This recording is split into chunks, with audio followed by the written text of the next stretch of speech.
Tate Chronicles now transmitting. Welcome to the Tate Chronicles on Healthcare Now Radio. And now, here's your host, Jim Tate. Good day, citizens of the free world, from border to border, coast to coast, and to all the ships at sea. I bring you a warm welcome. This is your correspondent, Jim Tate, and thank you for tuning in today to the Tate Chronicles. Join me as we cut through the fog that exists at the leading edge of healthcare technology. I'm really pleased today. My guest is Timothy Bennett. Timothy is the Director of Strategic Initiatives at the Drummond Group. For over 20 years, the Drummond Group has helped clients achieve interoperability, certification, compliance, and security. Drummond is a Authorized Certification Body and an Accredited Test Lab within the Office of the National Coordinator Health IT Certification Program. Timothy, welcome to the Tate Chronicles. Yeah, I'm excited to be here, Jim. You know, you and I go way back and to, some of the early days of the ONC and Meaningful Use program days. So It's good to catch up again and talk about what's going on. Yeah, I'm looking forward to our conversation, Timothy.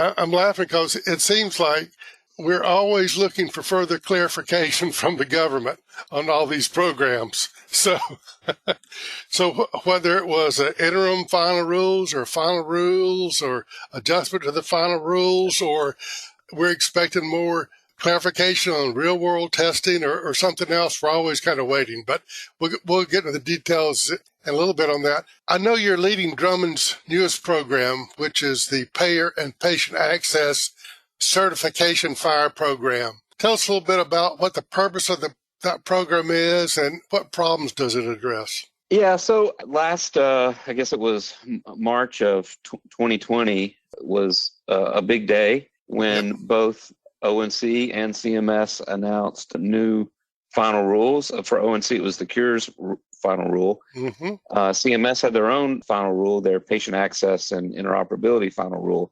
And, in both of those final rules were, in the case of ONC, they were making regulatory requirements for EHRs to support, FHIR API, technology for, access to, patients' access to their data, also for population services with bulk data. CMS did likewise, but, theirs were more sort of recommendations instead of, hard requirements in terms of the FHIR requirements. But they definitely were signaling, that the payer community, health plans that are part of Medicare, and Medicaid health plans, were likewise going to need to expose patient information as well. And that's part of their patient access. But, unlike the ONC with their, long-running testing and certification programs as part of, their health IT regulatory requirements, CMS chose not to establish their own testing and certification programs. Instead, they're just writing these final rules, making recommendations, calling out FHIR implementation guides and FHIR specs and standards on how to how payers should be exposing patient data, both clinical and their EOB claims data, also making provider directory information available through FHIR APIs and, drug formularies so that, patients and members can, essentially do some drug shopping, via mobile apps. But, they decided not to do their own test and certification program. And so that sort of left the market there, especially in the payer community, without some, really, say what you will about ONC, at least for the most part, when it comes to their final rules, they go to some fairly great lengths to explain, what the requirements are, what the, what it means to be compliant or not. I mean, you were sort of joking at the beginning of our conversation where, we're always looking for clarification and whatnot. But looking for clarification from CMS on their final rules is a whole different, animal here, Jim, because, they just chose not to set up the infrastructure that CMS did. And so there was really a lot of confusion as to what it really means to be compliant to these final rule recommendations around FHIR APIs for the payer community. So Drummond decided, we decided that, given our long, history with doing testing and certification for ONC and, our understanding of the regs and, what we've been doing with, ONC's API testing for a while now, that, we felt like, we would step up and sort of help bring some clarity to the payer market and what it means to be compliant to the final rule. And that's, that's the journey that we embarked on sort of at the beginning of the year. And, it's going to be a long journey, but we're excited to be on it. We feel like we're the right people to do it. And, I'll explain a little bit more. I mean, it's not just about Drummond Group saying what's going to be compliant or not. I can talk about a little bit more of the specifics of our testing and certification program and how it functions and works and what the governance of it is going to look like and all of that. But we really felt the market needed a testing and certification program because, as you know, Jim, it's almost impossible to get interoperability anyway. And if you don't have sort of a single source of truth of what it means to be compliant, and if everyone is free to sort of say I'm compliant without any sort of third party accountability to that, it's just not a recipe for long-term success there, and it hurts consumers and it frustrates implementers as well, I think. One of the things, Timothy, let's just talk about the FHIR standard itself a little bit. The whole move towards interoperability, it's kind of like it's hard to come up with a good description, but we think we know what it is when we see it or when we don't see it. And so often we think about the exchange of data for the purposes of direct patient care, maybe from referring a provider to a specialist or from a provider to a hospital or emergency room, moving data around that way. And that I guess, and correct me if I'm wrong, one way to look at this is there's some relatively crude ways to move around big chunks of patient data on an individual patient. But FHIR allows much more detailed and granular pieces of that data to be requested and transmitted and received. Is that a true statement? Yeah, and I think it is, and I think certainly, I mean, FHIR isn't without its its own challenges and like moving exchange of patient data is a hard thing anyway, right? Because there's a lot of factors that goes into it, privacy and consent and culture, and so much other things. I mean, it's just there's a lot of different aspects to healthcare data, but I do think some of the methods that have been employed here in the past are they're clunky and there's a lot of data, like you said. I think one of the things that FHIR brings to the table is that it allows consumers of data, to just ask and get what they want, instead of having, sort of the whole kitchen sink. Now, right.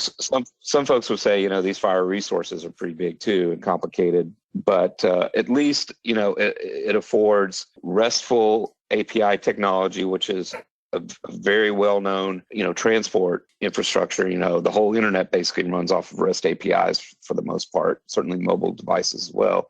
But just the ability, if you're a specialist and you're being a patient referred to you, you don't necessarily need to know everything there is about the patient, for, what you might be treating them. You can just get the data that you need and Sure. go with it. And I think that will simplify, some of the data exchange requirements. I do. Now, one thing that kind of sticks out to me, Timothy, just the name of your FHIR program, Payer and Patient Access. We normally think of just clinician to clinician exchange of data, but those payers, they need access to medication lists and diagnoses list and all that kind of stuff. So perhaps a lot of people who are very, very close to this realize that automatically, but that's almost maybe a new context for those of us who are just very close to the actual delivery of healthcare, not the reimbursement. But those payers can benefit from FHIR capability also. Yeah, that's absolutely correct. And, the things that CMS is putting forth in their final rules kind of points to that, signals that. I mean, they're obviously very big on giving in the payer community, patients are sort of called members, right? The members of these health plans, giving members, greater access to their health information, just like on the ONC side, we've seen that with, requiring the EHRs to do that as well, through portals and APIs. But I think the key point here, I think that some folks may not be picking up on is, as from a national standpoint, as we sort of grapple, and the federal government also grapples with, how do we improve interoperability? How does patient, data get exchanged better? Not only for patient outcomes, to improve those patient outcomes, but also just improve the patient experience themselves if they have to, bounce around to different providers and whatnot. I think what we're seeing here is that CMS views themselves, and I would understand ONC and other, parts of HHS and other government agencies that's part of that, is that there's a view that a patient's data from a sort of centralized standpoint might be better viewed as residing with their payer, as opposed to with their kind of siloed with their provider. The idea being that, it doesn't matter what kind of insurer that a patient has, every time that they encounter the healthcare system, it's going to go through some payer, whether it's Medicaid, Medicare, or some, other, private insurance. Sure. It's going to be going through that. That's the one thing that a patient's data is always going to sort of go through. And perhaps instead of looking at the equation from how do we sort of share all of this data between the provider, that perhaps the payer is sort of in the central part of the equation. And so I think the patient access final rule is sort of looking at that, where not only is it requiring payers to, make their claims data available through APIs to a patient. I mean, we've gotten EOBs, emailed to us, for a long time now, but now opening that up to, being able to access that through a marketplace of mobile apps is kind of where we're going here.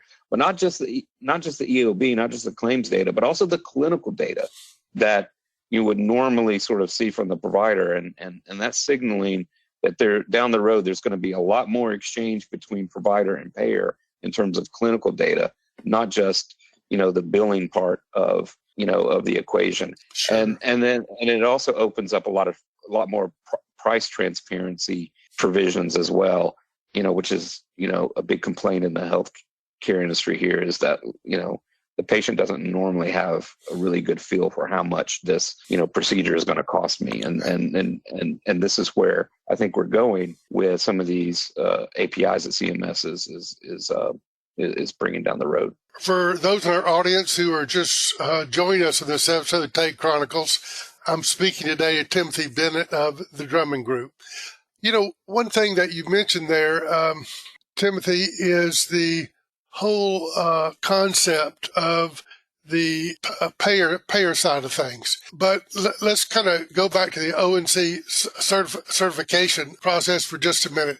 There's a deadline for the fire standard. I believe it's criteria G10 that is going to be part of the regulations coming up. I believe the deadline is the end of 2022. And so how is your fire certification program different from the certification requirements of the G10 criteria? Yeah, no, that's a good question. I'll the short answer is there's a lot of overlap here, Jim. And here's another thing that folks might sort of miss a little bit is, we always, at least in my line of business, we're always looking at ONC as being sort of the, leading, the sort of the spearhead of health IT requirements and pushing the envelope along, and they are. But it's interesting to me that in the case here of using FHIR APIs and patient access, CMS actually took the lead. And, this past July 1st was the deadline for payers to have patient data available through, APIs. And so they're, ahead in terms of regulatory deadlines to ONC. So with the ONC G10 criteria, that's requiring EHRs to make patient clinical data, available to them through APIs. On the payer side, they also have that same requirement for the clinical data, but there's some other provisions as well on the payer side. So at Drummond, we sort of look at these two different, certification programs. The one we've had in place for a long time on the EHR side with ONC, that Yes. G10 now becomes part of it. But with this new one on the CMS, we just see two complementary programs for two different markets, right? One is the EHR technology, the other is the payer community.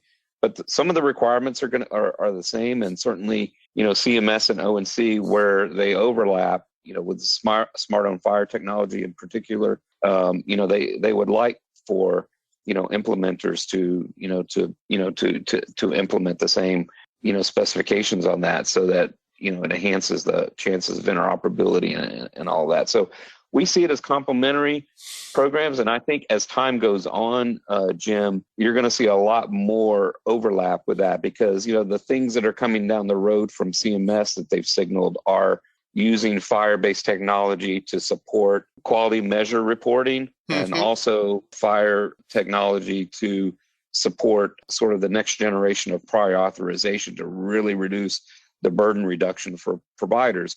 And so at the same time, I think while those CMS rules will really only apply to the payers, but once those infrastructures are set up, the provider community and the EHR community will be in line to take advantage of that. So, once payers are able to accept prior authorizations and provide,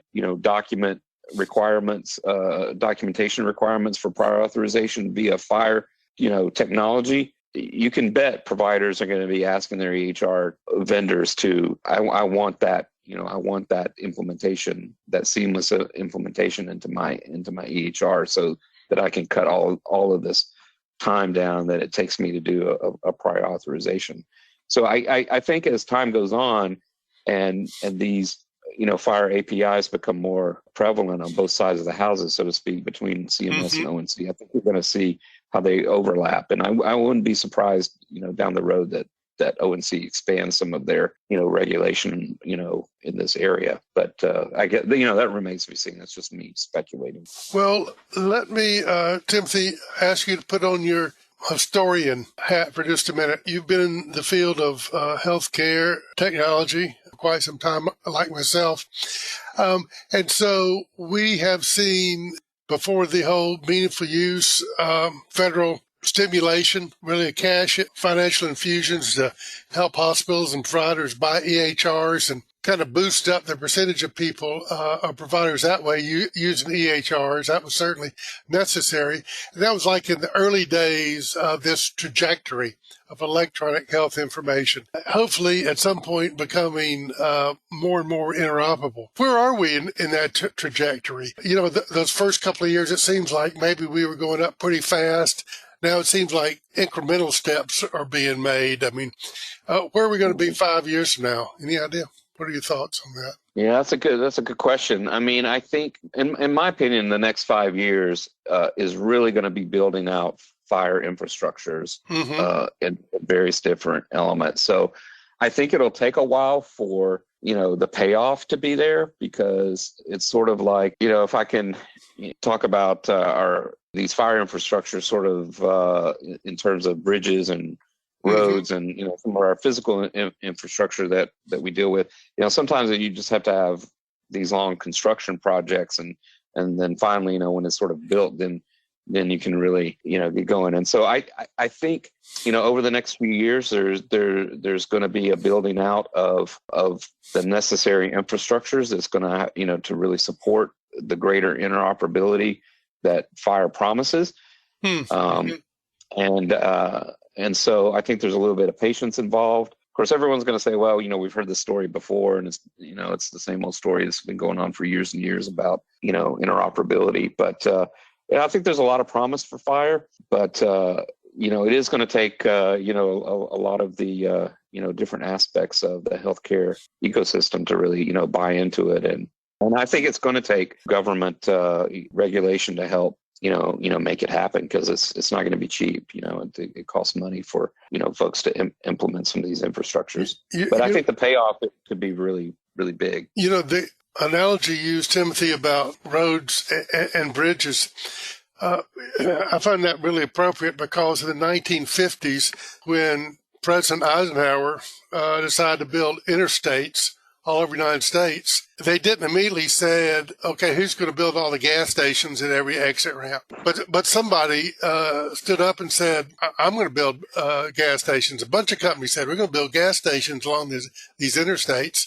And we're kind of having that same thing with electric vehicles. Who's stepping up to put all these charging stations up? It's being done, even though it wasn't part of an overall plan. It was just this need. So maybe that's what we'll see with fire, kind of like what you're talking about, all these ancillary types of development and projects and initiatives. Yeah, I think for sure. But getting the infrastructure in place to support that is, some of the first steps. Especially with the transaction rates that that will be needed, for some of these projects. I mean, prior authorization alone, I don't have statistics at my fingertips for how many prior authorization transactions happen in the U.S. every day, but it's in the multi millions, I'm sure. So, being able to support a fire infrastructure that can handle that, I mean, there's infrastructure that has to be in place. And there's projects ongoing like the FAST project that talks about, having core facilities to support fire scale and then some other things that are going on to help support that. You got to have those things in there to be able to, run down the road. But Sure. For now, I think we're still crawling and trying to figure out where we want to go with it all. Well, Timothy, it's kind of hard to believe, but we're almost out of time. Before we run out of time, for our listeners who are interested in Drummond's services and especially their newest program that you're leading, the Payer and Patient Access Certification Fire Program, what's the best way for people to find out about Drummond or get in contact with Drummond? Yeah, well, anyone can always email me.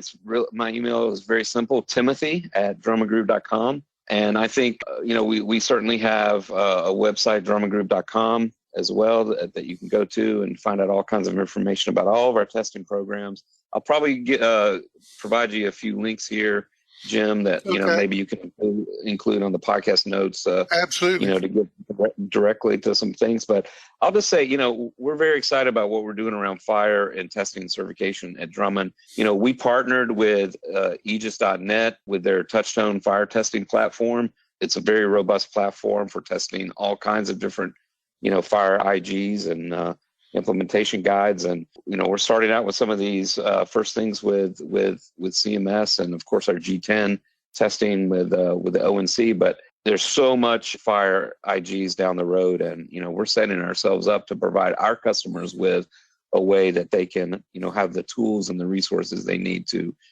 implement compliant, fire implementations, not just now for what's required, but for the things that are coming down the road. So I appreciate the opportunity, Jim, to come on and talk about it for a few minutes. Well, Timothy, thank you. And to our audience, thanks for joining us on this episode of the Tate Chronicles. And of course, I offer a special salute to my guest today, Timothy Bennett of the Drummond Group. Timothy, thanks for coming aboard today. Yep, my pleasure. You can find more information on this show's program page at healthcarenowradio.com. Until we meet again, here's wishing you smooth sailing and safe harbors. Tate Chronicles transmission ending now.